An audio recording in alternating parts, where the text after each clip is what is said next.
Oi, bom dia para você. O Record News Rural está no ar. Seja bem-vindo, bem-vinda. O avanço da tecnologia ajuda na busca constante por eficiência no manejo pecuário. O monitoramento de vacas leiteiras passa por uma revolução. Colares inteligentes, equipados com sensores de alta precisão, estão mudando a maneira como os produtores cuidam da saúde, nutrição e bem-estar dos animais. Para controlar tudo isso, é preciso profissionais com treinamento especializado.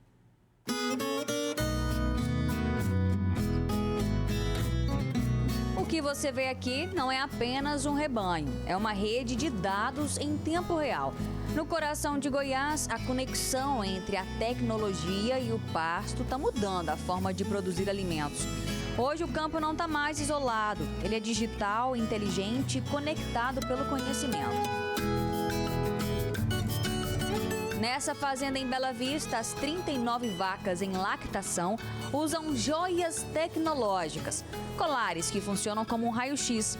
Sensores de alta precisão monitoram saúde, nutrição e bem-estar animal. Informações preciosas que vão direto para a palma da mão do produtor. É possível acompanhar em tempo real e de qualquer lugar do mundo o comportamento de cada animal. E isso pode até evitar mortes. Com o colar, nós podemos observar que até 2 dias antes dos sintomas físicos do animal, o colar já passava para a gente, olha, esse animal parou de comer, esse animal parou de ruminar, esse animal pode estar com cólica, então vai lá e olha ele. Então a gente foi capaz de ir nesse animal, já fazer a medicação, antes que qualquer tipo de problema, seja intoxicação ou seja uma doença, já se instalasse de forma mais grave. O Iris é gerente da propriedade, também tem acesso aos dados. Muitas coisas ela previne, demais da conta. A tecnologia ela ajuda demais da conta.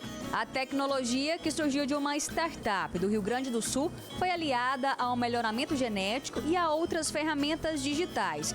Entre elas, a de resfriamento de galpão, com controle de temperatura e umidade. A soma dessas ações promoveu um aumento de produtividade de 40% em 7 anos. Hoje, a fazenda produz 1.580 litros de leite por dia. Ao mesmo tempo, o pecuarista reduziu custos ao evitar o desperdício de insumos e energia, provando que a máxima produtividade caminha de mãos dadas com a sustentabilidade. Ganha produtor rural e ganha sociedade, com um alimento de maior qualidade na mesa. Hoje os nossos índices aqui de qualidade de leite, ele está melhor do que até que a comunidade europeia exige, para você ter ideia.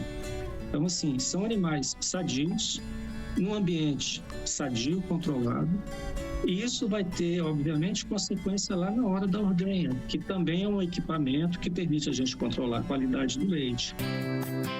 Para o aplicativo funcionar, é preciso gente capacitada para ler os dados. E é aqui que o Agro conecta o campo à sala de aula, mesmo que ela seja virtual. A busca por cursos na área de tecnologia no Serviço Nacional de Aprendizagem Rural, o Senar, que é uma das maiores escolas de capacitação rural do Brasil, aumentou 30% no último ano. Hoje o Senar, através dos nossos parceiros, que são os sindicatos rurais, leva ao trabalhador rural e ao produtor rural essas ações de formação. Só em 2025 foram realizados 10 mil treinamentos, sendo a maior parte deles na área de tecnologia. Um perfil predominante são os jovens, que têm impulsionado uma nova era de produção e de produtores.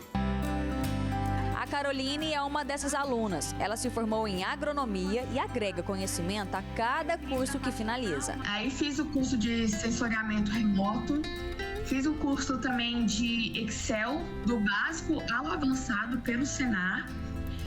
Tem curso também do Senar de produção de hortaliças, pimentas, todos voltados para a minha área. Todos os cursos que ela fez foram à distância.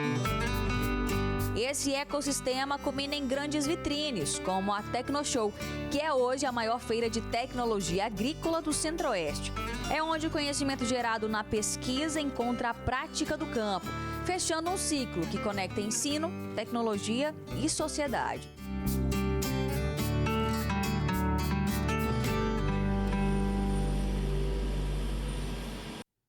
Com a oferta limitada e a demanda aquecida, a arroba do boi segue valorizada aqui no mercado brasileiro. Os embarques de carne de boi estão com desempenho recorde neste início de ano. Essa demanda externa aquecida, a baixa oferta de animais prontos para abate e a demanda interna também em alta estão fazendo com que os preços do boi gordo se mantenham elevados em fevereiro. O indicador do boi gordo, CPEA-Esalq, que reflete a média dos negócios realizados no estado de São Paulo, operou acima dos R$ 330 em praticamente todo mês. Até o dia 24, o indicador acumulava avanço de 7,1%. Na parcial do mês, o valor do bezerro Nelore, de 8 a 12 meses, para reposição, negociado em Mato Grosso do Sul, também registra alta de 4,56%. Agora, para as próximas semanas, se o valor da arroba continua subindo ou não, pesquisadores do CPEA seguem atentos às movimentações do mercado externo, da demanda interna e à entrada de animais de confinamento. Já o valor da carne suína segue em queda e a gente explica os motivos.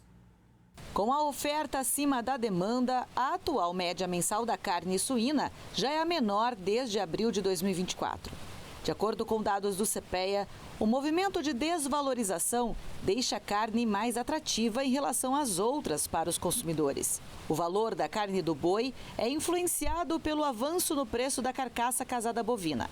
No caso do frango, observa-se desvalorização da proteína, mas em menor intensidade que a registrada para a suína. Agentes do Centro de Pesquisa indicam que as desvalorizações já eram esperadas no primeiro bimestre do ano, já que o poder de compra da população tradicionalmente é menor nessa época. Mesmo assim, a intensidade do movimento de queda observado desde o início do ano preocupa o setor. Os produtores de grãos do Distrito Federal participaram da 17ª edição da Feira Dia de Campo. O evento reuniu agricultores, pesquisadores e empresários que buscam soluções tecnológicas para melhorar a produtividade nas lavouras. A soja continua sendo o principal motor do agronegócio no Distrito Federal. Levantamentos da Emater-DF apontam que em 2025 a área cultivada foi de aproximadamente 93 mil hectares, com produção estimada em mais de 397 mil toneladas. Para a safra 2025-2026, a expectativa é que o setor movimente cerca de R$1 bilhão em receita, reforçando o peso da cultura na economia rural do Distrito Federal. Em relação a crescimento de área, nós estamos falando algo em torno de 2%. Crescimento de produtividade, nós estamos aguardando de 4% a 5% de aumento, chegando aí na casa das 300 mil toneladas. Isso deve-se a fatores como tecnologia empregada pelo produtor com qualidade de semente, genética, tratos culturais, mas também esse ano tivemos uma boa pluviosidade que contribuiu para o crescimento e desenvolvimento das lavouras. Neste ano, os preços das commodities da soja registraram queda. Diante deste cenário, o governo do Distrito Federal, produtores e representantes do setor têm buscado alternativas para garantir a rentabilidade e manter a competitividade no mercado. Aqui no Distrito Federal nós temos uma grande vantagem. Cerca de 30% a 40% da soja que é produzida aqui ela é destinada à produção de semente. Isso agrega valor para o produtor e também para as unidades de beneficiamento no Distrito Federal. Ao todo, 20 empresas participaram da feira na avaliação de 53 cultivares de soja, todas plantadas sob o mesmo manejo e com critérios padronizados, condições que permitem a comparação precisa do desempenho de cada variedade. Para o Valdemar, que cultiva soja há 41 anos, o aprendizado tem um papel-chave na hora de enfrentar momentos de turbulência no mercado, ajudando inclusive na redução de custos. Esse ano choveu bem, né? Graças a Deus. E as expectativas de produtividade são muito boas. Já iniciamos a colheita, colhemos praticamente 10% da área. E as médias estão surpreendendo para melhor. Com clima favorável, tecnologia de ponta e assistência técnica contínua, o Distrito Federal consolida sua posição como referência nacional em produtividade e qualidade na produção de soja. Um setor que movimenta a economia, gera emprego no campo e amplia a competitividade do agro no Planalto Central. Esse dia de campo aqui tem produtores, tem consultores, tem assistência técnica da Emater. Então, assim, é um grupo importante que vai pegar as informações aqui e vai disseminar, né? Esse segmento de sementes é um segmento muito importante na nossa região. A nossa região é uma região produtora de sementes, né? Então muitas dessas empresas estão aqui em torno, produzindo sementes, tem um relacionamento próximo também com o produtor. Tudo isso faz assim com que a nossa região ela seja uma referência em produtividade agrícola. A espera para descarregar no terminal portuário de Miritituba, no sudeste do Pará, tem obrigado motoristas que transportam soja para a exportação a ficar até 4 dias na estrada. É isso mesmo. As filas de caminhões chegam a 25 quilômetros. Uma safra recorde travada na estrada. Caminhões carregados de soja formam uma fila de mais de 25 quilômetros na chegada ao terminal portuário de Miritituba, no sudeste do Pará. Eu fiquei 3 dias na fila, 2 noites praticamente. No auge da colheita, o fluxo de veículos aumenta. A estrada, em pista simples, não suporta a quantidade de caminhões. As chuvas do inverno amazônico agravam a situação. Parados, os caminhoneiros deixam de fazer novas viagens e acumulam prejuízos. A gente só vive de faturamento, e se você não for atrás e não correr para você faturar, você não leva pagamento bom para casa. A Federação da Agricultura e Pecuária do Estado do Mato Grosso classifica o cenário como inadmissível. A hora que você prepara e entrega o produto e você um descaso desse, para você embarcar a produção que já foi comercializada, fica difícil. A concessionária Via Brasil BR-163, que administra uma das estradas que dá acesso ao porto, informou que está construindo um novo trecho aos terminais com investimento de 80 milhões de reais e entrega prevista para novembro. Sobre o perímetro que liga a BR-230 aos terminais, a concessionária disse que, mesmo não sendo de sua responsabilidade, presta apoio na manutenção.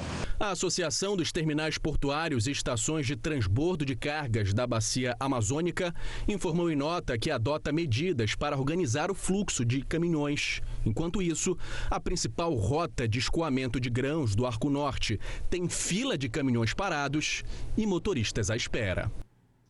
Confira agora a previsão do tempo para todo o país nesta sexta-feira.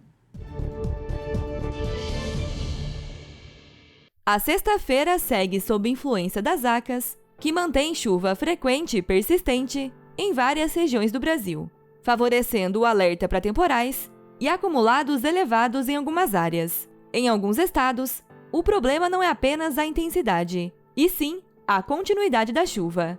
Se você mora em algumas áreas do Sudeste, Centro-Oeste, Nordeste e Norte do país, a atenção deve ser redobrada. E o avanço de uma frente fria e a presença de uma área de baixa pressão próxima à costa também favorece as condições de tempo em áreas do Sudeste.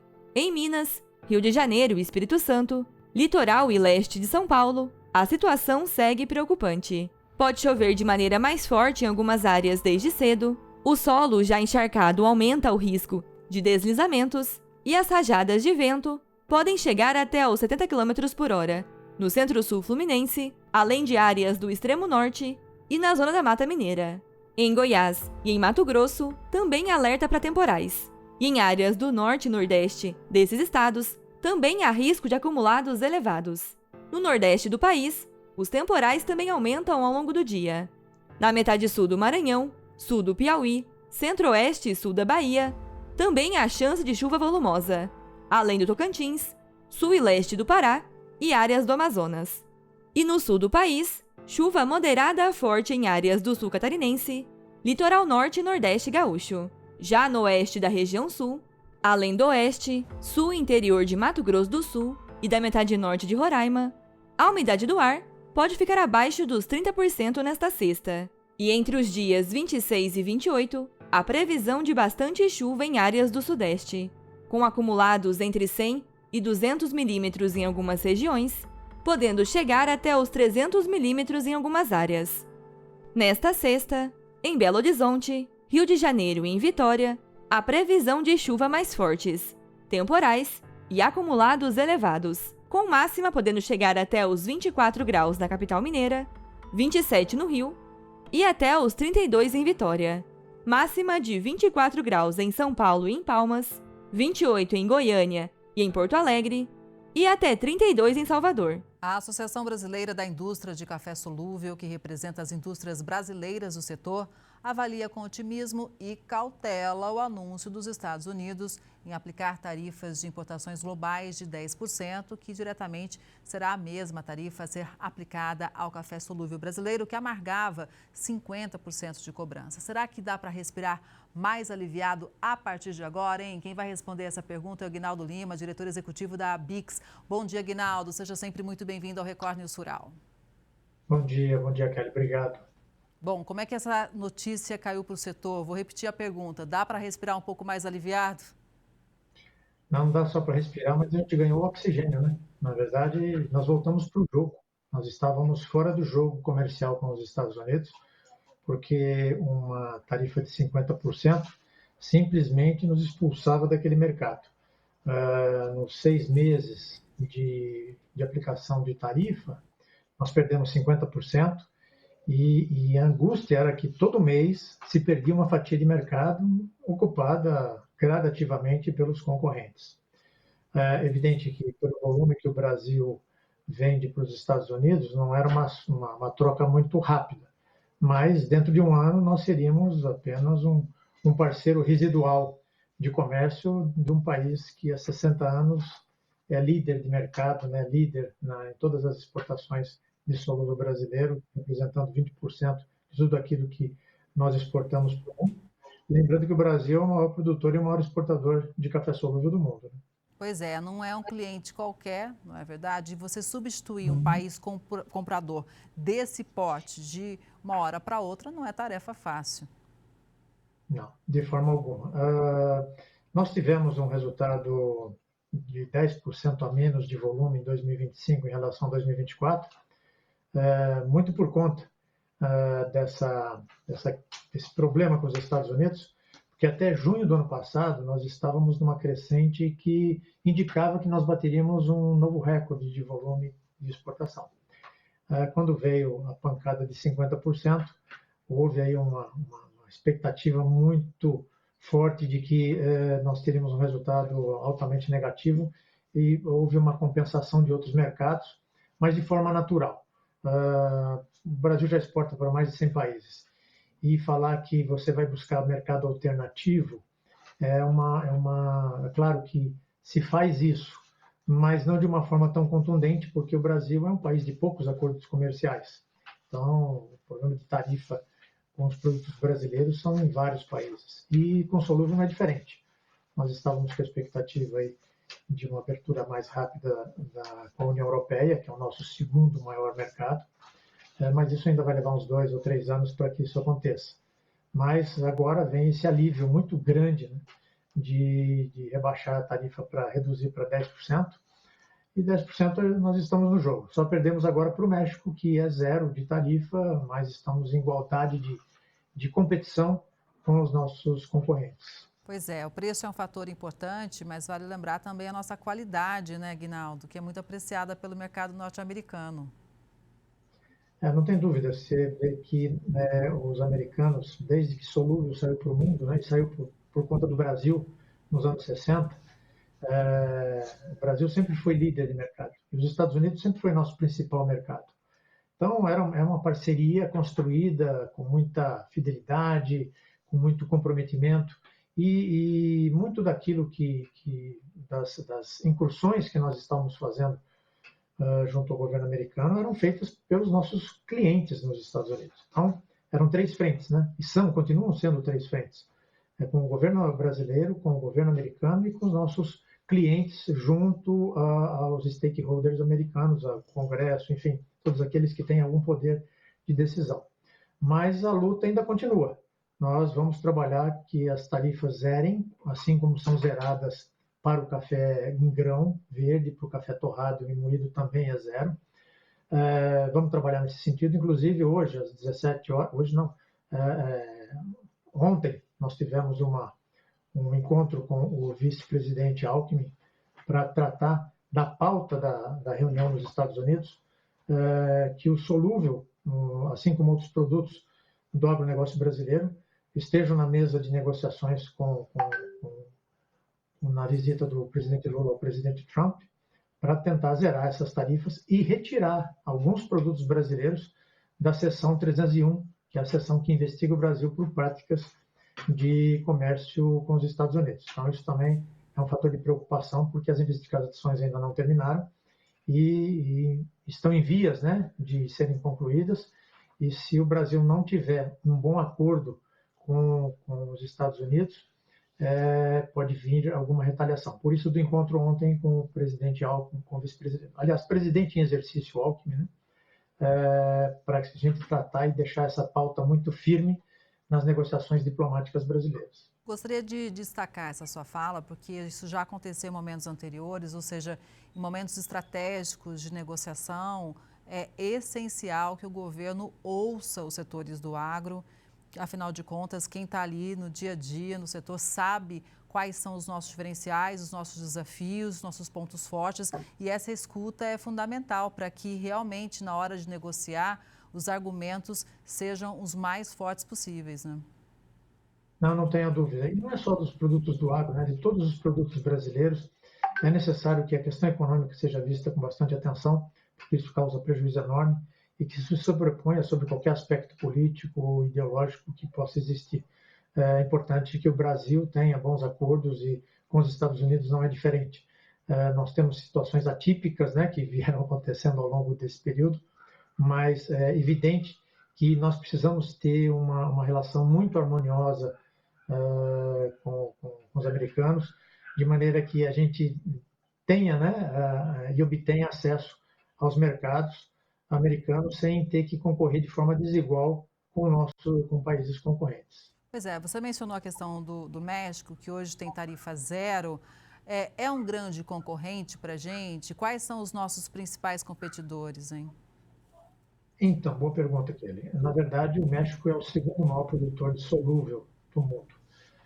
Nós estamos aí checando as informações, mas nos parece que o Vietnã está passando o México e deve esse ano ultrapassar o Brasil. Um fator inédito, né? Nenhum país até então tinha assumido a liderança mundial.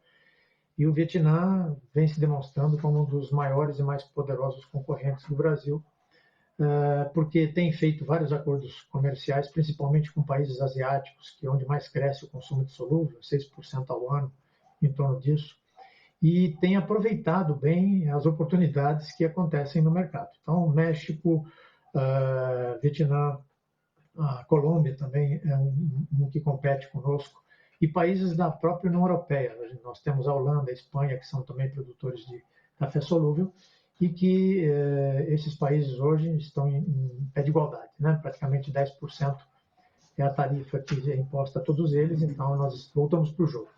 O México, por ser um grande produtor e um dos maiores fornecedores, o Brasil e o México disputam ali quem é o primeiro lugar até 2024 que abastecia mais o mercado americano. Então, de fato, foi quem tirou a melhor fatia, né? A maior fatia daquilo que o Brasil não exportou nesses 6, 7 meses de tarifa de 50%. Então, é um fator de preocupação e um fator lógico também, né? Porque sendo um grande fornecedor para o mercado americano, é um produto de consumo comum a todos os americanos. Isso impacta na taxa de inflação e por ser um grande fornecedor, ter o mesmo tratamento de tarifa zero que tem inclusive o café verde, né, o café em grão que vai para os Estados Unidos, é importante que nós temos insistência com essa pauta de redução de tarifa para zerar isso de uma maneira definitiva.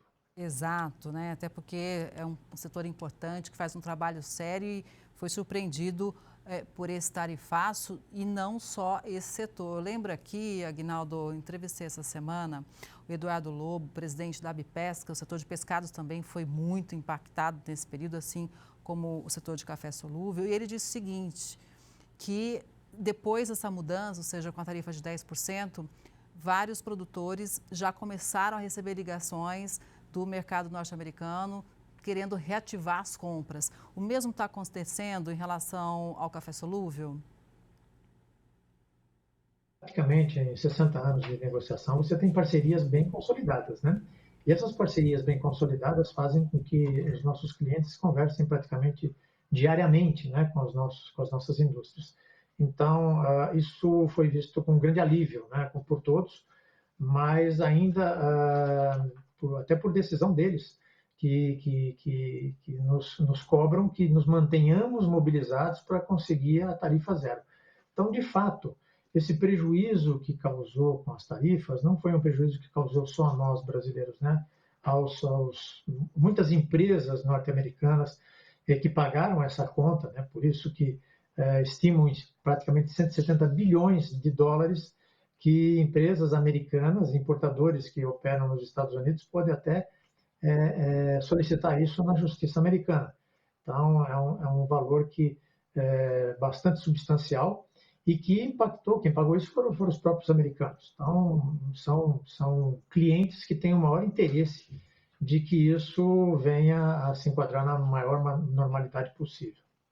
Exato. E até porque é importante a gente resolver essa questão para dar uma segurança mais para o nosso produtor, para a nossa indústria investir. Porque como você disse, né, Aguinaldo, o Vietnã está aí, investindo e vindo com tudo. Então, se a gente tem essa insegurança, como é que fica realmente a questão de quem pretende investir no café solúvel? Só para você ter uma ideia, Kelly, nos últimos 5 anos foram investidos mais de 5 bilhões e meio de reais em indústrias brasileiras. Nós tivemos 2 grandes plantas que se instalaram no estado do Espírito Santo, e todas as indústrias, nós somos 6 indústrias, né, que praticamente produzem 100% do solúvel brasileiro. Todas elas investiam em tecnologia, em aumento de expansão de produção, para enfrentar um mercado cada vez mais competitivo e o Brasil não perder a liderança.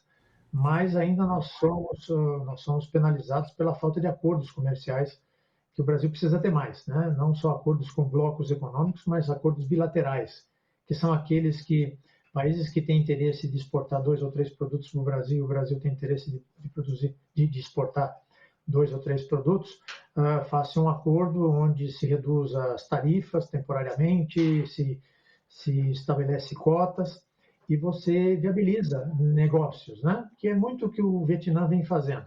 Porque quando o Brasil entra em acordos de blocos comerciais via Mercosul, isso demora muito, né? Isso leva 2, 3, até 10 anos para que sejam concretizados. E acordos bilaterais são mais rápidos.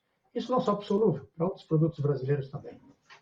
Pois é, e só para fechar a nossa prosa aqui, eu acho bom a gente sempre reforçar também para o mercado interno, que é só ir a um supermercado para a gente ver a variedade, como também hoje existem muitas opções de qualidade, diferentes sabores, né, do nosso café solúvel.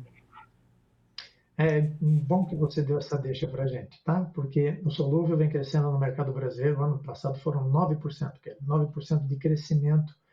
E ao longo de praticamente 10 anos, desde 2016, quando iniciamos a série de estatística, o índice de média anual é em torno de 4% ao ano o crescimento. Então a gente vê que nas prateleiras dos supermercados os espaços se abriram mais, uma grande quantidade de tipos de produtos com embalagens diferentes que são fornecidos, e eu acho que o brasileiro está descobrindo o solúvel exatamente porque pela melhoria da qualidade, pela praticidade, pela versatilidade que tem em ser aproveitado em gastronomia, em fazer drinks, em coquetéis, enfim, basta que tenha água quente e que você tenha o solúvel fácil, né, para que você possa utilizar. Então, eu digo que a única coisa que o setor de solúvel tem para ficar feliz de 2025 foi o mercado interno. Exato, até porque na correria do dia a dia, muitas vezes a pessoa não tem tempo de fazer o nosso tradicional coado. Essa é a realidade. Então, até por isso, onde cada vez mais as pessoas não se alimentam em casa, às vezes saem cedo de casa, voltam só à noite. Você acredita que o setor ainda pode esperar um crescimento ainda mais expressivo aqui no mercado interno? Nós estamos apostando nisso e trabalhando firme nisso, né? Tanto que temos um programa de qualidade do selo ABIC, que os cafés são categorizados por um protocolo de análise sensorial inédito no mundo, que nós estamos globalizando essa metodologia para que haja um entendimento melhor daqueles que são os profissionais de café, os baristas, os cafeólogos, que entendam os atributos positivos que tem no café solúvel, como tem no café torrado, e isso é perfeitamente percebido pelas várias possibilidades que se tem de produtos colocados no mercado. Então, as campanhas que nós estamos fazendo junto com as grandes marcas para expandir esse mercado está dando resultado. Tanto é que crescer 9% não é qualquer produto que cresce 9% ao ano. Então, a gente percebe que o consumidor está dando resposta. Aguinaldo, estamos sempre de portas abertas para você, para a Bix. Esperamos voltar aqui conversar e falar que a tarifa é zero para exportar para os Estados Unidos, viu? Um bom dia para você, até a próxima. Obrigado, tudo de bom. Igualmente. E essa edição do Record News Rural fica por aqui. Obrigada pela sua audiência. A gente se vê no próximo programa. Até lá.